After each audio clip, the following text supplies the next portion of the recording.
We all lie. Thank you.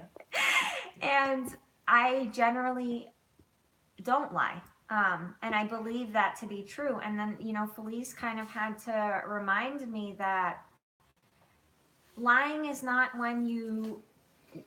only when you purposefully do something with the intent to lie, as in, I stole this from the store and I'm not gonna tell anyone I did it, or I lied to my friend because I don't want her to know that I went out with the other friend instead of her tonight. Like that kind of stuff, I consider lying. So the thing that I learned yesterday is that lying, we do when we least, and we kind of, as addicts, we don't expect that they're lies. We kind of are so programmed to do those behaviors by manipulating the situation so that way we're more comfortable or we're okay in whatever is going on, because we're so used to being scared and not okay with ourselves that we make ourselves okay by doing whatever we need to do. And I got to see yesterday that so when you say to me, "How are you doing, Ange?" and you can physically see that I'm not okay and I say I'm okay, that's a lie. Right. It's an omission. And again, we talked about how if I go to Publix this morning because I needed green beans, and you said, "What did you do this morning?" And I said, "Oh, not too much. I got up and straightened up my room, and then I came to pick you up." That I went to Publix to get string beans. That omission isn't a lie. It's just something that I didn't think was important enough to chat about, string beans. Unless Right. they were on sale, then I would have to have a conversation about it. But when I ask you how you are, and you say, "I'm fine," and then wait for me to say, "All right, obviously there's something going on. What's the matter?" That omission is a bullshit, right? And the I'm fine with with you knowing that I know that you're not okay. That's a manipulation. Mm-hmm. And so we're going to call that manipulation. We could call it a manipulation, we could call it a lie, but you're putting something out there and not telling the truth so that I'll respond in a certain way. And actually, we did that one day last week. I'm going to call you out because we're talking about it in the car. She's making those really big eyes, you guys. Like she's going like, in the car. And I purposely didn't ask you what was wrong because we're talking about changing our behaviors, right? Oh yeah. You know how like when we're little, we're not allowed to say what's the matter, so we just walk around and we mope? Mm-hmm. And then we hope mom or dad will say, "Well, what's the matter?" Right? It's kind of like that. That's conditioning. That's you. It's good or bad. It's just what we're used to. And so to be able to say, "Hey, you know what? I'm going through this today, and I don't want to talk to you about it." That's fine too. Or I'm having a bad day. End of discussion. If I feel like talking to you, I will. That's okay too. Hopefully, you guys have somebody that you're close enough, your BFF or your partner or your puppy or your shrink or somebody that you could talk to that you feel like you can tell the truth with, until you get used to just telling the truth and talking about how you feel. You guys, we talk a lot about, because I'm an addict. But I don't think a whole lot of this stuff is because I'm an addict. I think that a whole lot of the stuff that we talk about is because we're human beings, right? We have that human condition that we're living in, and we're doing our best to get better spiritually, to learn how to get some kind of happy now. Can we fix that too, please? Okay, so good morning, everybody up there. Everybody okay here? Angeli, thanks for sharing that. Dawn, thanks for sharing. Nancy, let's hear from you this morning. Good morning. Can you unmute yourself? Good morning. Can you speak a little bit louder? Can you guys turn up the volume for me, please? Sorry, go ahead. Oh, I'm not sorry, I'm awesome. We don't say we're sorry. You are awesome. Duh. Go ahead. I'm not too happy with myself this morning because I used, so I'm really feeling the unmanageable part. Okay, and why'd you use? Because I've been in really a lot of pain for the last 2 days. Okay, And Nancy. I'm tired. And Nance. I'm sore. Nance. And So stop. So what I want you to say is I used because I'm an addict and I need to work on my recovery.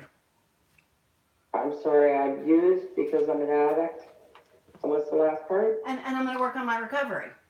am I going to work on my recovery? Right. Remember, other people are sore. I took lots of Percocet. I didn't take Percocet because I was sore, because other people are sore and they take an ibuprofen, not 100 milligrams of oxycodone, right? So when I'm using because I'm an addict. When something horrible happens and I have to drink 50 shots of tequila, it's not because something horrible happened. It's because I'm an addict, and that's the way that my brain is set up to deal with the world. And so when I'm going through a difficulty, whether it's physical or emotional pain, and you know, for us, sometimes emotional pain is just feeling uncomfortable in our own skin on Tuesday, right? Not because something happened or we felt a certain way. And so you use because you're an addict, because it's what you used to, and because, you know, you show up, you've been talking, so, and I really commend you for that. So thank you for that. That's the beginning, right? That's taking your first step into honesty. You speaking up is taking another step into honesty, and you learning to be honest with yourself. But anytime that you use your go-to answer, and I'm going to should, and we don't should all over ourselves, but I'm going to should right now. Your answer, not even should, but needs to be, I used because I'm an addict and I'm not in recovery. And I'm going to start to do whatever it takes. You know, at some point we get that willingness to do whatever it takes to step into recovery and take a look at ourselves. But Nancy, this is, I believe, the second time, right, that you've told on yourself, and that stuff is important. And so you telling on yourself is super important, and then you saying out loud, next time instead of using, I'm going to put it out there. You know, next time instead of using, I'm gonna read a book. I'm gonna something until, remember you guys, we gotta clean up that dopamine receptor. We gotta clean up the receptors in the brain that keep our brains firing addictively. We have to clean those up so that we can be clear, so that we can step into our recovery. And so don't pick up, you know that just say no. Well, that's ridiculous, right? It's just work on ourselves. But in the very beginning, for the first week or the first whatever time that it takes, until we get the recovery thing and understand why we don't need to pick up, we have to stop picking up. We have to stop using. And that's the only way in the beginning to stop using, is to stop using. Okay. I'm sorry that you're in pain. And, you know, for me to say that a whole lot of people out there are in pain, a whole lot of people out there are in pain. You know, so you've gotta, in order for you to get healthy, you'll need to find some other way to deal with the pain as opposed to I used. So you understand that, right? I think so. Yeah, I think that you do understand it. So I'm an addict. This is the way that I've learned how to deal with whatever comes my way that makes me unhappy or uncomfortable. And I need to step into recovery so that, you know, it's so funny. We're unhappy or we're uncomfortable and we use. Now we get to be unhappy, uncomfortable, and feel guilty and ashamed and feel like shit about ourselves. So we just added those 3 extras, right, to the pain. So now I'm in pain physically, I'm in pain mentally, and I'm in pain spiritually. Yeah, I joined the workshop. Oh, good girl. Good for you. Good for you. Yeah. So, so we're gonna do a 1-day workshop. I'm not sure when it is because Hades not here. July 21st. July 21st, and it's gonna be it's gonna be an introduction to the things like that, Nancy. To, well, I used because, you know, my boyfriend yelled at me. No, you didn't. Right? Other people's boyfriend yell at them and they call their friends and they go to the movies. They don't shoot up. Yeah. Right? Oh, gee, I had a fight with my husband. I think I'll go down the street, find a drug dealer and shoot up today. Like, a lot of people don't have that response. And you guys, I use shooting up because you guys all think that our addiction is worse than, you know, if you're an opiate addict or a drug addict or an alcoholic or a sex addict, or those are bad. You know, food addictions, oh well, right? No big deal. And that's a lie that we tell ourselves. So again, it's never going to be about what we're using. It's always going to be about why we're using. And so Nancy, with you, when you're in pain, you use because you haven't learned another way yet. And that's just a yet. You haven't learned another way yet. Yeah, well, that's the ridiculously difficult part in the beginning, again, because it's your default, right? It's what you're used to. Right. Yeah. So in the beginning, it's just, suck it up and do what you got to do and reach out. Do some other things, reach out to somebody, sit in the bathtub, whatever you have to do. But don't pick up. Okay. And remember, anytime you go to pick up, I want you to tell yourself, I'm an addict and I want to be in recovery. And don't. Okay? Okay. As stupidly simple and as difficult as it is, as easy as it sounds, is as difficult as it is. And we all know that. Right? Yes. Yeah. Mhm. All of us know that. So thank you for sharing, Nancy. Okay. Thank you. Be strong today, okay? Yep. Okay. Miss Laura, what's up, girl? Good Good morning. morning. So, I keep thinking about Aladdin song, that goes the whole world. That's all I hear in my One brain all the second, baby. time. 1 second. Because Oh. last night we're out to dinner. Can you hear me? Kind of. Can you hear me? Yeah, okay, better. Kind of? Yeah, now we're good. Okay, so last night I was out with a couple, and the whole time, what's great, husband's awful. Normally, the way I would have got Shoot. would eat Can we ask Laura to type? tolerable. Somebody type to Laura. Couldn't do please? that last night. It's our internet. And sorry, Type to her. No, we have an unstable internet connection. So there's instability all around us. We've heard nothing. So you were out with a couple, and somebody was horrible. Who was horrible? Husbands. husband's horrible. And so normally what I would have done to get through the evening is I would have eaten, so to distract myself, or I would drink, right? Because if I'm drunk, and if I've had enough alcohol, I can deal with anything. Couldn't do either last night. Well, Right? you could have done both. You chose not to do either last night. I chose not to do either, Thank you. right? Mhm. Really uncomfortable. And I'm sitting there and I'm thinking about all the things we were talking about yesterday about, not wanting to manipulate others, because normally I'd want to redirect the conversation. There's all kinds of stuff I could see what normally I'd want to jump in. So I just sat there, like trying to take it all in. And I gotta tell you, it sucks. It really sucks. This whole sobriety thing is amazing, right? But there are times that it's really hard. Yeah, no shit. And this was one, it was just triggering me all over. And it's like, I didn't even know what to do. All I knew is I was really uncomfortable last night. And that's where I am. So I'm flooded with trying to figure it out and trying to think all this through and all these things that I never noticed before. So you brought up a whole bunch of really important stuff. First thing that I want to talk to you about is, so you were having, you were uncomfortable, you were discontent, you were probably resentful and pissed off. That's a whole nother class. That's part of the workshop as to why you're resentful and pissed off. So we don't really need to go there. So let's just say those were the emotions or the feelings you were having yesterday. Feelings aren't facts. So did you die from yesterday? No. Did the universe open up and you fell in? No. How long were you out? 5 hours. Okay. So now remember, we have challenges and solutions. Are you going to choose to go out with them again? That's going to be up to you. If you choose to go out with them again, would you rather go to the movies or play putt-putt golf?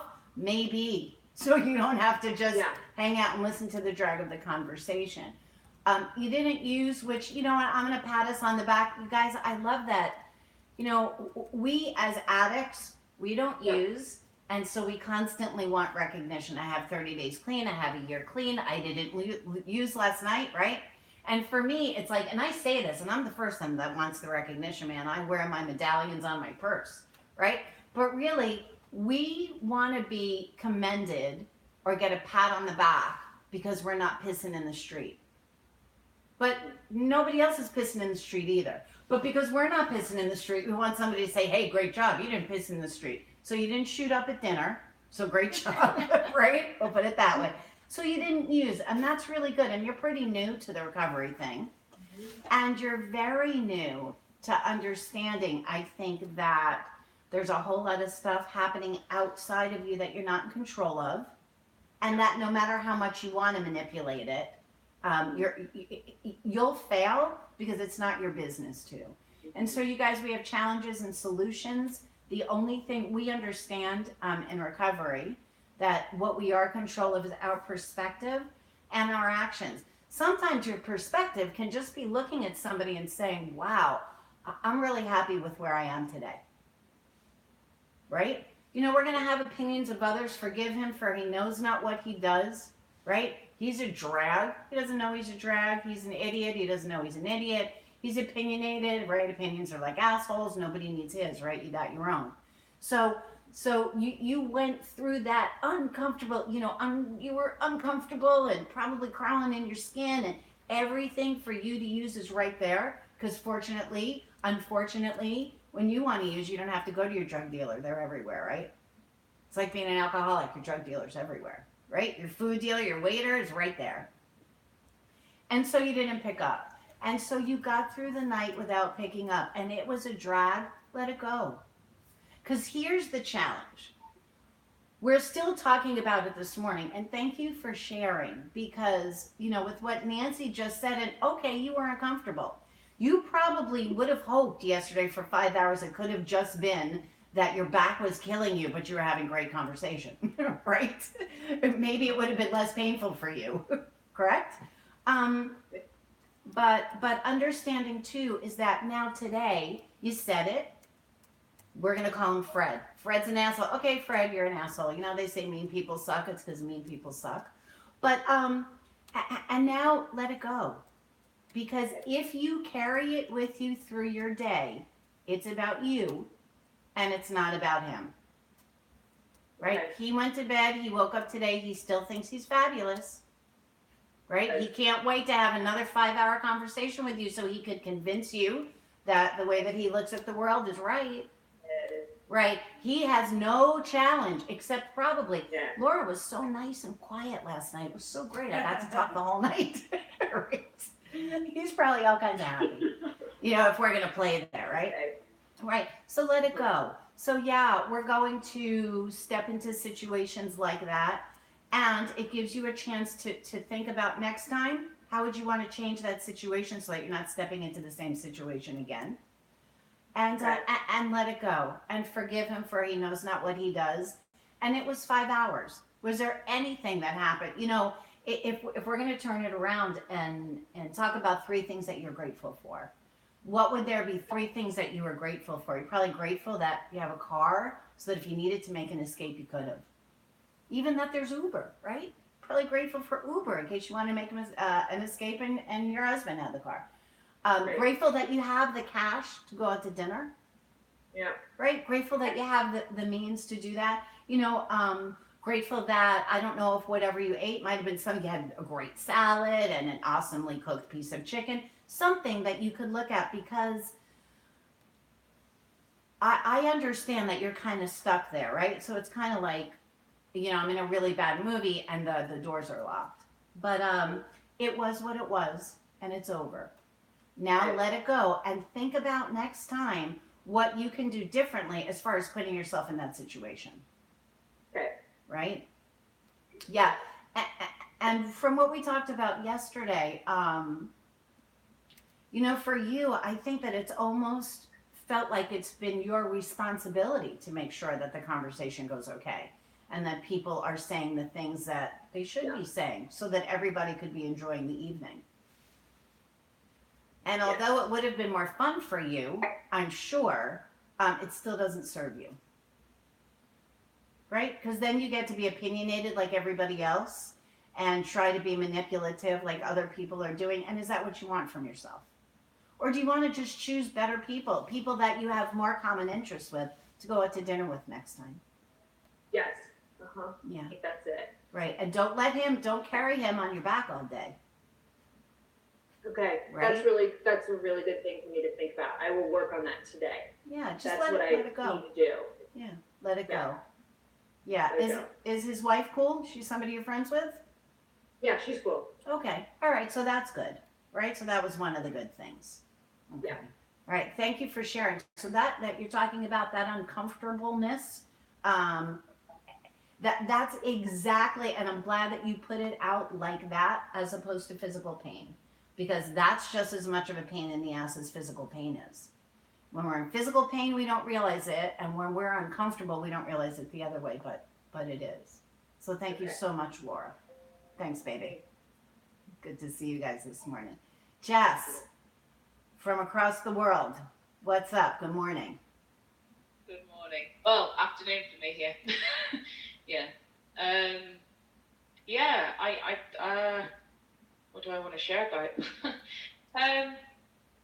Yeah. I've had a good few days, but I think yesterday was a new challenge for me to share a vulnerability with a close friend. Actually, Okay.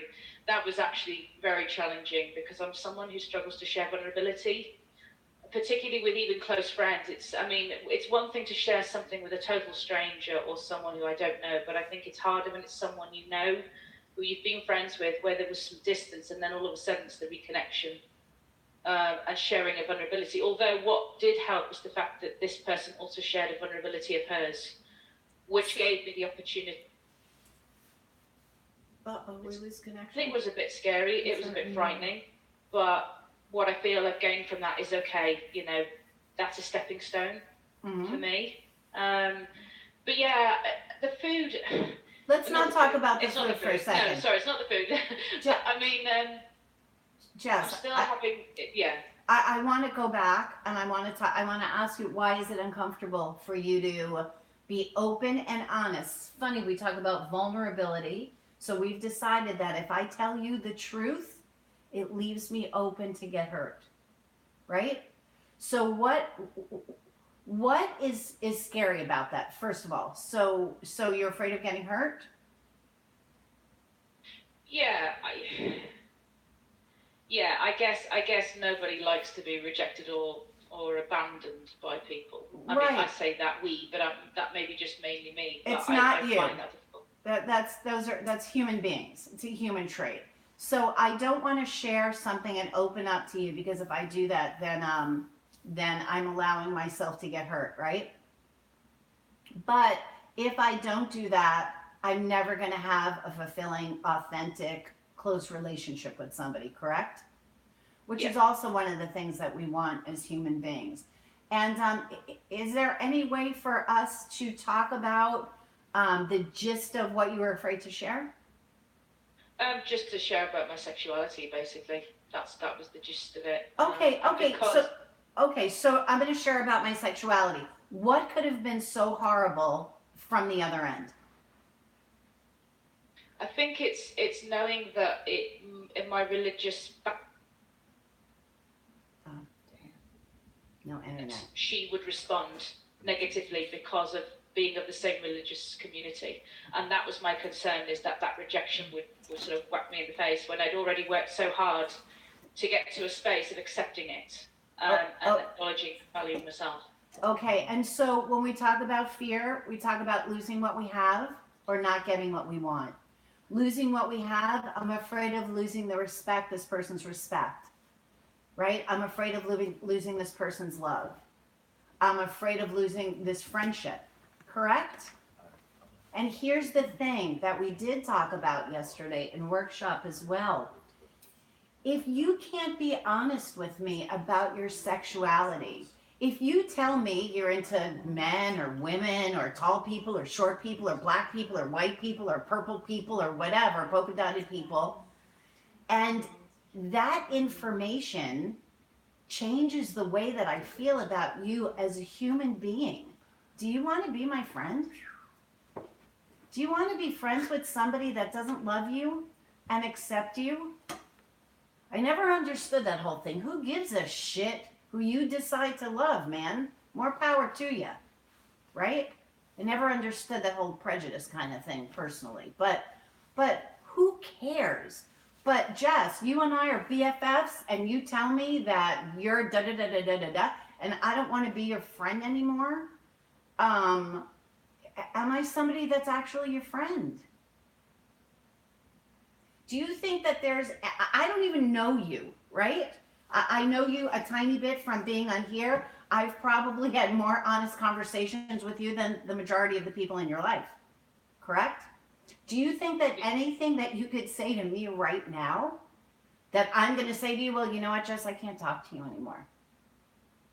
No, Why? because so far you haven't. Because it's not important. And the people that make those things important put too much, we put so much importance on what's happening on the other side as opposed to what's happening inside of us. You guys, prejudice is fear, right? We're afraid of what? I don't know. My sexuality won't, quote unquote, no pun intended, rub off on you, right? But so, we choose those people. If I'm heterosexual or homosexual, bisexual or trisexual, whatever, who cares, man? If you're my friend, does that change your opinion of me? I hope not. Otherwise, to tell you the truth, Jess, I don't want to be friends with you. If I'm a Jew or a Christian and you don't want to be friends with me because of either one of those, okay, thanks for sharing. Because I know that there are people out there that are going to be happy with the fact that I'm a human being doing my best, no matter what my thoughts are sexually or color-wise or religious-wise. So remember, we have two things that we're in control of, our perspective and our actions. We get to choose who we hang with, right? And we get to choose who we give our love to. And again, we talked yesterday about the difference between acceptance and boundaries. You don't want to live my life? Awesome. You want to judge me because the way that I live my life? For me, that would be a boundary. Right now, I have a choice. You know what? I understand that you're feeling a certain way, and I'm not asking you to change your lifestyle, but this is who I am. And if you don't feel comfortable talking about it, we don't need to talk about it. I just want to let you know that this is who I am. And if that's not acceptable to you, okay, that's okay. Jess, her opinion of you is her opinion of you. It has nothing to do with who you are. Right? So you're going to have 100 people in a room. You're going to tell them all the same story. And 80% are going to feel one way and 20% are going to feel the other way. And you've told the same story. So remember, how I show up is about me. How you see it or receive it is about you. I am not responsible for what happens on the other end. I am responsible, I believe, for doing my best to do my best, being as kind and loving as I can be, and being of service to the universe. That's all. That's the end. Does it sound simple? Yes. Is it very difficult? Of course it is. That's another conditioning thing, you guys, right? Right? We're conditioned even to act a certain way. Don't air your dirty laundry. Don't say how you feel. All of those things that we've been taught that keeps us imprisoned where we are. And what do we do when we're imprisoned? We use, because that's what we're used to doing. You're going to find out that 99.9% of the addicts that that you meet, as far as self-esteem, we're kind of floating on the bottom of the barrel, or stuck on the bottom of that barrel until we get some recovery. Jess, sweetheart, you don't like me? Okay. It's not going to change my life. Right? And remember, if she does have an opinion or she doesn't want to be your friend, that comes in that thing, forgive her. For she knows not what she does. It's not, and when I say that, you guys, I know that there are some people that are just mean, but I don't think it's people. Basically, I think that human beings are good, and I think that the universe is a pretty awesome place. I don't think that people wake up in the morning and say, hey, I'm going to do everything that I can to F up Jess's day, to be a bitch to Jess, to make sure that I could do whatever I can so that when Jess leaves the room, she's going to be crying, right? Or she's going to feel bad, right? And so if that's not her intention, but it's what she's been taught, then forgive her and the whole rest of her clan, right? You guys, we talk about religion separating people. I'm not sure how we use the word God and separation in the same paragraph, let alone the same universe. Right? Right? We are who we are. And that's it. So you were put in a pretty scary position and you got through it and it was received okay, correct? Yeah, Right. positive. Yeah, very Yeah. positive. Let me ask you a question. If instead of you being afraid, you were excited to share the news with her, would it have come out any differently? The result. Would the result be any different? No, she still No. received it the way that she received it. And you guys, I always tell us when we can, if you're going to make stuff up, make up good stuff. Right? Karen, you and I talk about this. You're going to make something up, make up something great. Instead of going through that, oh my God, and what's going to happen? I'm going to tell Angeli that I don't like her brown shoes because, you know, you can't see her toenails good. And then maybe she's going to be mad at me and she's not going to. Or I could say, hey, I'm going to have a great shopping experience with Angeli today because we're going to talk about her shoes and her whatever stupid stuff. But instead of saying, I'm afraid, she's not going to like me, she's not going to like me, we can turn that around, as difficult as it is, and say, hey, you know what? I'm going to share, we're going to call her Susie. I'm going to share with Susie this morning. It's going to help me be so much closer to her. I bet she's going to receive it like that, and we're going to have a better relationship because of it. We're going to make stuff up. Again, shout out to Susan, best mom ever. There's the story we tell ourselves, and then there's what's really happening. Right? So that vulnerability and being afraid of people not liking us, that's the story that you told yourself. And then you shared, and she or he or whoever you're with was fine. So you could have told yourself a different story, right? Since you're making it up anyway. We're going to make up stuff about the future because the future is a story that we tell ourselves until we get there. Right? Then let's do our best to make up good stuff. Right? Yeah. It's better to be disappointed for a second than to be scared for a week, I think. Yeah. Right? And then we can deal with the disappointment after. Jess, you know what you're feeling, and I don't think, again, that has anything to do with addiction. You're feeling human, emotional, regular stuff, sharing a human experience. That fear, it makes you human as well. And getting through that fear, or learning to have, getting rid of the fear before that moment. Remember, when you walk around scared, and last night you're nervous, and you're getting dressed, and you're scared, and you're nervous, and you don't know what to do, and maybe you shouldn't say anything, but maybe you will, but maybe she won't like you, but maybe she's not going to want to talk to you again, or he's going to whatever, and you know, all of that stuff takes you away from the moment.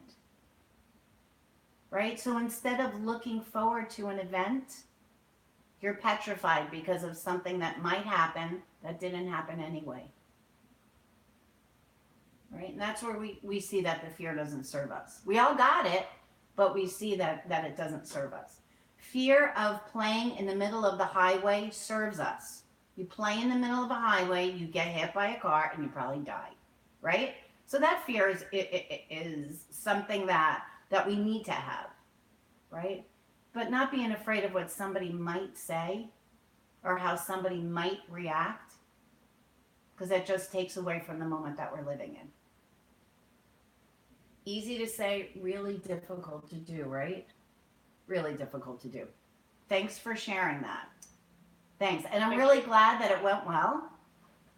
And I'm hoping that because it went well, it's going to make it a little bit easier. And you and I talk about this all the time, right? We have these experiences. We get through these experiences without using. We see that the world didn't come to an end, whether it came out your way or not. And it sets us up to make it a little bit easier for the next similar experience. Did you use yesterday? No. Good girl. So good job, you. Good girl. Thank you. Yeah, cool. Very cool. Thank you so much, Jess. Thanks for being here. What time is it there? It's like afternoon, right? It's 2:41. 2:41 in the afternoon. Thank you for being here.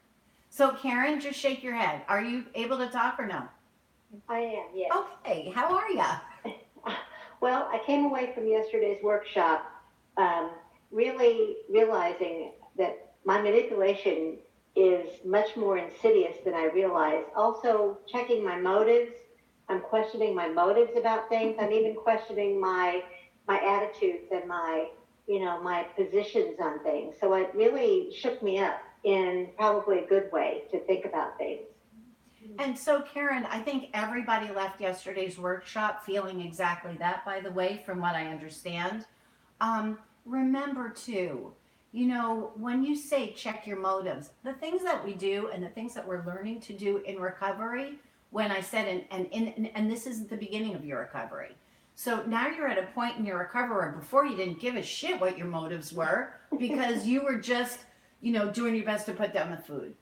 Now, when you're doing your best to change how you are spiritually, to understand how to be happier, when we check our motives to see, is it something that I'm doing because it's going to take me closer to being my authentic self, right?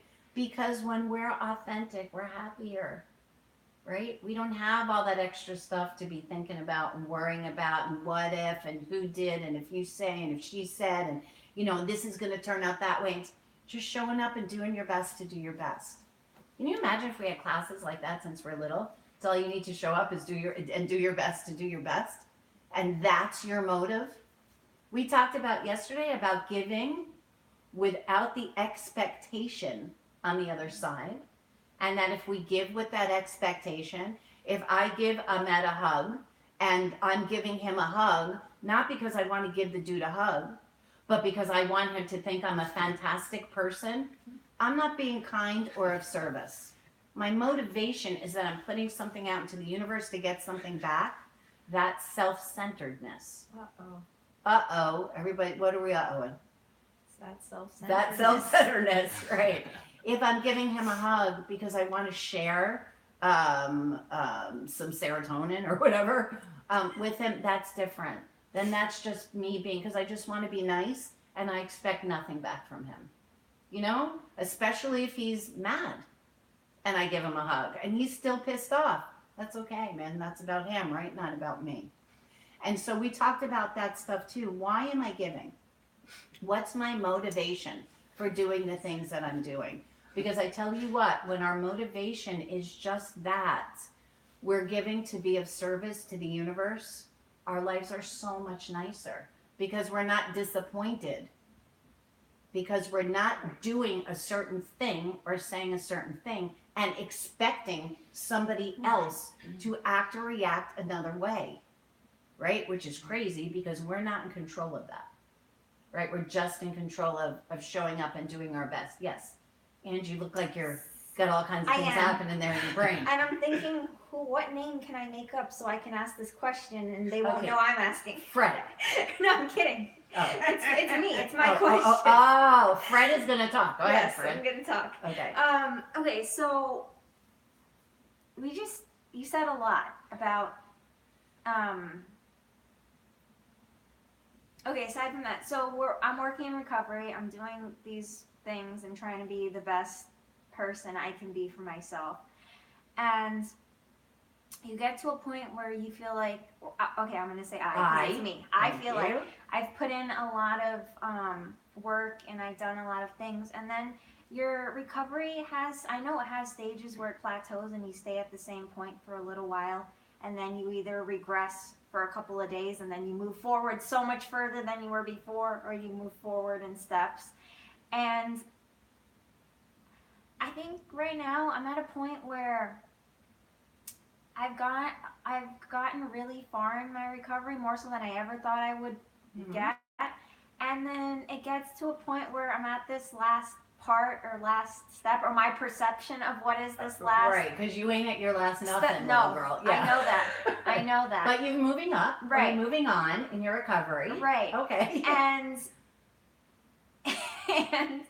it's like it's hard. Like, this is the hardest part I've been at, I think. So I'm going to tell you, by the way, I'm going to tell you that you've said that this is the hardest part a couple of times. So Today? No. Oh. In general, since I've known you. So remember, we get over some stuff and we take a breath. Oh my God, I just learned that and it was so difficult and I think that I got it. And I wake up in the morning and I'm like, oh my goodness, right? I have that moment where I finally got it, And now I understand. And then there's more. And then there's more, because life is more, you guys, right? It's like an education. There's always more. And so especially when we've gone through a period where we're kind of cruising and we're feeling pretty good, and you said to me before, I feel like I'm stuck in my recovery, like I'm not learning anything. And then the universe does for you what you can't do for I'm yourself. learning a lot right And now. bam, Bam. something presents itself. And by the way, you guys, something doesn't present itself. Something didn't present itself I'm yesterday. ready to receive You were it. right. You were ready to receive something else yesterday. Yeah. And so you heard it because it was there. So you heard it, and now it's time to work on it. That's growing up in recovery. Right. And you get frustrated and upset and angry, just like everybody else. And that frustration and resentment and that hate you have toward me, that's all That is- fear-based. It's all fear-based. And you guys, you can see how it upsets me so much when she's mad at me. But I'm anyway, not mad. it's all fear-based. And again, I'm not going to get what I want, or I'm going to lose what I have. That person's going to think less of me. If I act a certain way or say a certain thing, Dawn's not going to like me. Karen's going to think that I'm stupid. Laura's going to think that, she's probably going to think that she's farther ahead in her recovery than I am. Yeah. Yes? So now that you brought it up, because Yeah. I wasn't going to bring it up, but now that it's out there, when I get mad at you, like in the beginning, I never used to get mad about anything because I was mad, but I wouldn't outwardly show it. You were, yeah. I was scared Crazy, that anyway. it was going to take, thank you. You're I welcome. was scared. We all were. I was Don't scared make that me it was special. going to take away your love or your friendship or your whatever. And so this week, we've had a couple of situations where I've been really mad at you, like For a mad. change. Right, yes, for a change. And I've gotten to see that did nothing except bring us closer. And I didn't believe you before when you said that. I was scared. I was like, no way. If I'm mad at you, you're going to hate me. That's the way it's supposed to work. And it didn't happen like that at all. I shared whatever I was upset about, and it was good for my recovery because it had a lot of underlying meanings. And it also helped me connect with you on a closer level. As if we could get closer because we were already so close. So again, and I talked about this yesterday, even at home, we talked about it here as well. Remember, we don't see the world the way that it is. We see the world as we are. And so when you say, first of all, you were pissed off at me, I didn't care, that's the way that I've always been. As a matter of fact, you'll say, I'm mad at you, and I'm like, I don't care. Which used to drive you crazy, which means doesn't mean I don't care about you. Means that doesn't change the way that I feel about you if you're pissed off at me, right? Don't make no difference to me. That's your condition. Right. It's not mine. And you said it brought us even closer together, but it didn't. It brought you feeling closer to me. Right. I already feel close to you. I'm already not afraid of things to chat with you about. And so that's from your side when you share, when you open, when you allow yourself to be vulnerable, Jess. That allows you, because it takes away some of the fear. When we're walking around in fear in a relationship, we don't feel real close to the other person because we have that impenetrable wall in front of us, that fear. Right. That doesn't allow you to come over and be open and honest. Didn't change anything about me yesterday because I'm not afraid of my relationship with you. It changed you feeling closer to me because you still have fears about what a relationship looks like. Right. We got that? Being open and honest with somebody else allows us to feel closer to them. Karen, you have no control over how close I feel to you. You only have control over how close you feel to me. Right? You could be the best person in the world, and I say this real easily. I can be in a relationship with somebody where I come home and I get beaten every day, and whether it's spiritually or physically or mentally, and you say, why do you go home to the same person? And I say, because I love them, right? Or I could come home to the most awesome, amazing, wonderful, caring, spiritually well, adoring person, and I could leave that person because I don't like them. That's about me. A person shows up the way that they do. My response is about me, not about them. Right?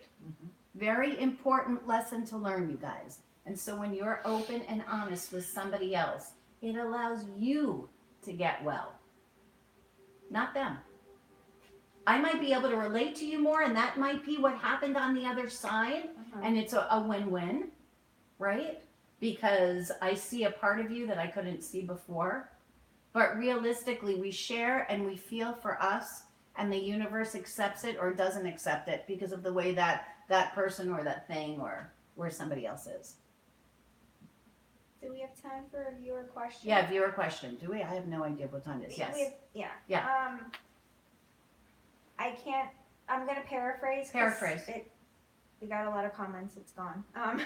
But this person was saying they've been through a lots of trauma, sexual abuse, I think alcoholism, different Okay. things, and they feel like the food is different, and they're asking advice on what can they do or what can you tell them to help them in their recovery from the food. Okay. You guys, trauma, if we take 100 addicts, especially 100 female, well, I'm only going to say 100 female addicts because I know more about female addiction, to tell you the truth, than I do about males, because females tend to be a lot more forthcoming with what they've been through.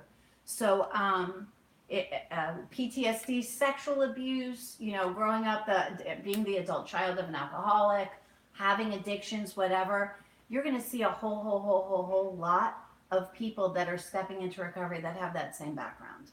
So there, you're not alone. It's a thing. It happened. And remember, we always talk about, it's never about the event. You're sexually abused. You're sexually abused. I mean, that happened. That event is over. It's the emotions that we have attached to the event and what it meant to us and how we look at ourselves as less than and unlovable because of it. That's a whole nother workshop. That's a real big thing in itself. And thank you for sharing, whoever shared that, because there are a whole lot of people right now saying, shit, yeah, I've been through that. Yeah, I'm going through that trauma. Yeah, the only thing that I know to do is to use. As far as the alcohol or the food, is that what the question is? So they said they've overcome all the other things, but they're using food now to Okay, cope. what's the difference? So you guys, we're going to switch the food for alcohol and drugs. We're going to do that. So I'm an alcoholic and I haven't had a drink in 10 years, but I'm having a real hard time with Angeli. And so I just started shooting up a little bit. So now whenever I'm upset, I just shoot up. But I don't have a problem with alcohol anymore because I'm not drinking. Does that make any sense to anyone? No, it's not about what I pick up. It's about why am I picking up. It's not about the food. It's about the why. It's about what am I feeling that I don't want to deal with. That my go-to is to use whatever. The reason why, listen, if you picked up heroin, you probably think you were getting worse. If you pick up food, you think that you're getting better because you don't eat a chocolate cake and crash into the wall on the highway, right? Mm-hmm. You don't eat you eat a chocolate cake, nobody knows. If I'm shooting up and nodding out, probably people know. And so just because it's easier to hide your using, I believe actually makes the food addiction more difficult to get clean from. I really do. But again, it's never about the food. But I do believe that the food is a lot more difficult because we're in situations all the time where not only are we eating, but even if we are trying to change our behavior, other people don't respect it. And of course, that's because we don't respect it. That's why other people don't respect it, because we don't respect it. But anyway, there's a whole lot to be said for that. I would love for this person to sign up for the workshop. Whoever you are, shout out to whoever you are. Great question. A question that a whole lot of, so cross addiction doesn't ever matter what we're picking up. It just matters why we're picking up. Are you, if you're 200 pounds overweight, are you not an addict? Is that not the result of addictive behavior? If I'm eating and puking and eating and puking and eating and puking, is that not addictive behavior? Of course it is. We're just talking about a behavior. Why am I doing it? And I know that it's a problem, and I know that I'm in active addiction, or I wouldn't have to talk about it. Right? I just go out and eat 63 more Oreos, and I feel comfortable. If you're doing something, and you go to bed, if I'm going through my day promising myself I'm not going to do something, I don't care what it is, I'm not going to do something, and I do it anyway, and I go to bed guilty, and I wake up ashamed, and I do it again, I got a problem. We all agree with that? Yeah. Yeah, I got a problem. Because other people do what they do and they don't feel guilty about it. Right? 4 minutes. Okay, we take one more question real quick, or do you have something to say? No. But we have. It's It's kinda okay. long. So workshop, you guys, it's gonna be a quickie workshop. We're gonna talk about these things like, doesn't matter. I mean, really, like I'm not bad anymore. I put down the alcohol and I put down the drugs, and what I'm doing now is nothing. I'm not killing myself still. You're still killing yourself. Whether you're killing yourself physically, you're killing yourself physically. You're killing yourself spiritually. Where are you? Are you waking up happy because it's Sunday? Or are you waking up scared and feeling alone and hiding shit from the world because you don't want anybody to see who you are? Right? So let's find out. What is being addicted to food? Why is binging and purging a problem? Why is it? Why? So I weigh, more than other people do. I love that I'm fat and happy, you guys. That's my favorite. Oh, okay. Then why are you at this meeting instead of at the beach? Yes. We're good? Yeah, we're good. I just wanted to say that if you guys are interested in signing up for the workshop, you can get the information off our Why Wait for Recovery Facebook page. If you Okay, can't awesome. find it, you can message us and we'll be happy to help you out. Send you the link. Okay, and thank you for your service. You're welcome. And Ahmed, thank you for your service. Everybody out there, thank you so much for your service. Thank you for being a part of my recovery today, you guys. You guys are awesome. I'm going to read the promises from the Big Book of Alcoholics Anonymous because it's awesome and because it's true. If we are painstaking about this phase of our development, we will be amazed before we are halfway through. We are going to know a new freedom and a new happiness. We will not regret the past nor wish to shut the door on it. We will comprehend the word serenity and we'll know peace, you guys. No matter how far down the scale we have gone, we will see how our experience can benefit others. That feeling of uselessness and of self-pity will disappear. We will lose interest in selfish things and gain interest in our fellows. Self-seeking will slip away. Our whole attitude and outlook upon life will change. Fear of people and economic insecurity will leave us. We will intuitively know how to handle situations that used to baffle us. We will suddenly realize that the universe does for us what we can't do for ourselves. Are these extravagant promises? We don't think so. They're being fulfilled among us, sometimes quickly and sometimes slowly, but they do always materialize if we work for them.